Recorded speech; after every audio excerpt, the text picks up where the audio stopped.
There's a difference between loving a person and endorsing their influence. And I think that Bethel didn't realize that in the moment. For some reason, it's a powerful denial they must have felt to not really understand that. It made me so sad. It made me trust the leaders of Bethel less. Now, here's something that I'm trying to protect in all of this, because sometimes what we do when we go through grief or loss or betrayal is we toss out all of the good with the bad. And I don't think that's appropriate either in this scenario, because I still feel like God works with messy people. If I read all of the scriptures, I see messy people being used all the time.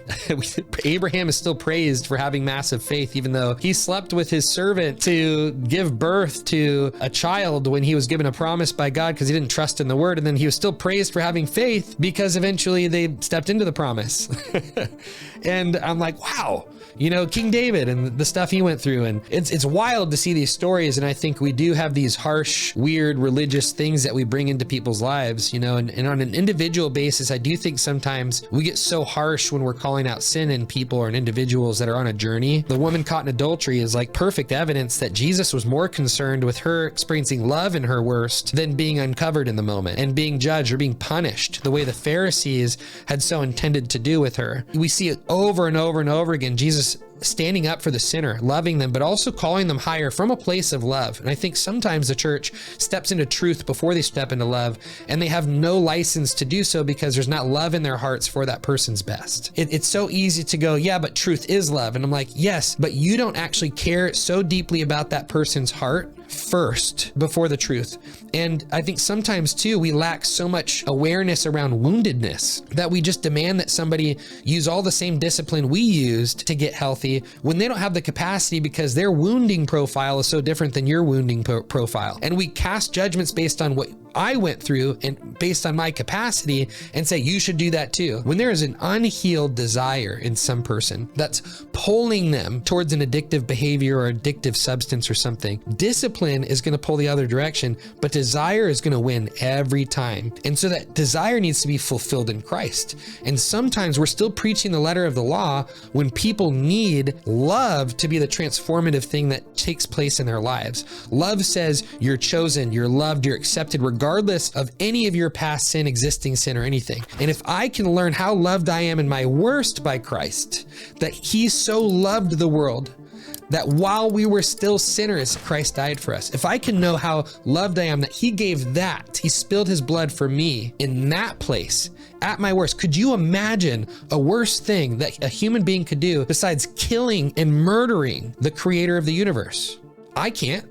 And yet we did that. And from that place, he reconciled the world to himself. And he said, forgive them, Father, they don't know what they're doing. That was God's heart poured out for sinners. And we see he subjected himself to our hatred. And he still said, I love you in your hatred. Now that is completely separate issue from influence. As a father, I don't trust every person unconditionally to influence my 3-year-old.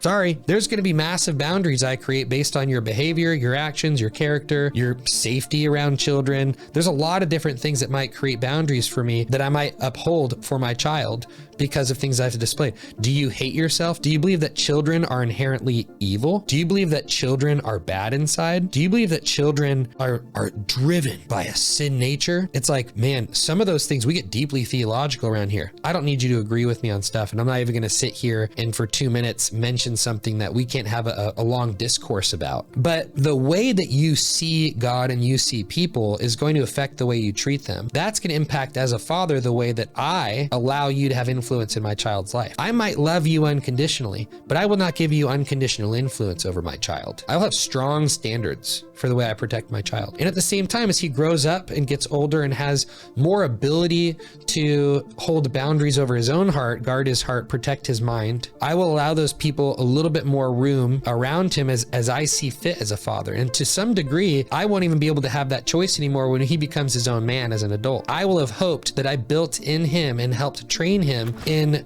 ways that he knows how to guard his heart, protect his mind. And so he will have boundaries for the way that he consumes influence or allows people to influence him. But through this whole thing with Shawn Bolz, Bethel leadership, what's coming out, what Mike Winger's exposing, these different leaders, it really highlights some of these things that I want to make sure my son grows up with. I want to make sure he knows not to put human beings on pedestals. I also want to make sure that he looks for the signposts of who Christ is in individuals. Christ in you, the hope of glory. And I want him to have such a familiar and close-knit, intimate relationship with Christ that he can find him in almost anybody. I want him to have a love for the broken people around him in a way that that love accesses the truest version of that person inside of them, even when they don't believe in it themselves. I want him to also know how to have boundaries around who gets to have permission to influence him, who gets to have different circles of intimate relationship with him, or someone that he just treats as a homeless individual that he loves without expectation. My expectations that I have on a best friend versus the expectations I have on a homeless person I'm serving on a Sunday are very different. My love for both of those people is the same. I love them unconditionally, but I don't conditionally allow them the deepest parts of my heart and vulnerabilities the way that I would with a friend compared to a person I'm just ministering to.